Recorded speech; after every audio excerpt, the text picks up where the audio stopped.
Welcome to the People Strategy Leaders Show. I'm your host, Sri Chellappa, founder and president of Engagedly. This is where we talk to people leaders, business strategists, and organizational savants about leading in the time of change.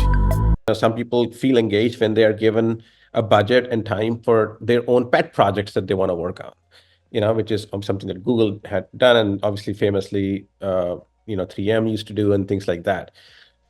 Then there are some people who feel more engaged when they feel like they're being heard, they have a voice in the decision-making process and things of this nature.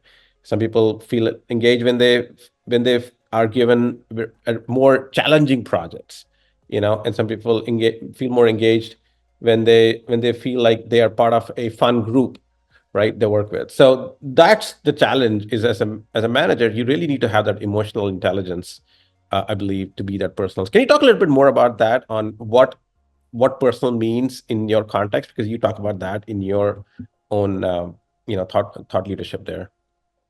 Absolutely. And I have spoken about this at conferences. I've written about this on LinkedIn. There is a book in my head that I'm going to write about this. I've taught managers how to do this. I've coached managers on how to do this. I'm an external coach. I'm a facilitator, all of it. What you are getting at is that humans have needs and desires. We want and need different things from work. And so you just listed off a really good starting point. We want certain levels of compensation. We want certain levels of autonomy, certain levels of flexibility, certain levels of challenge, certain levels of social interaction, certain opportunities for growth, certain qualities in our managers, certain qualities in the people that we engage with. One of my clients recently said, I want a level of intellectual rigor in my colleagues and peers.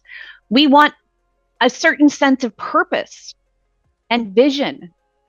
We want to work in certain industries. We want to do day-to-day certain kinds of work. We want and need, as human creatures, certain things from work. And that is the starting point of engagement, is having the confidence as individual employees to ask for what we need. And then as a manager, having the courage and confidence to ask your employees, what do you want from work? Now, interestingly, we do this in the interview process, right? Mm-hmm. We go into an interview having a sort of a list in our head of what we want and need from work, our must-haves and our nice-to-haves. I want to have this level of comp. I want this. I want this. And then somehow that goes away. We get the job, and then it's not like our list of wants and needs goes away. It's just that everybody stops talking about it. And part of my mission is to coach managers and employees to say, keep that conversation alive, because your wants and needs are going to evolve. Mm-hmm. As you evolve in your profession. If you had asked me what I wanted and needed from work 25 years ago, it'd be a very different list than what I need and want from work today.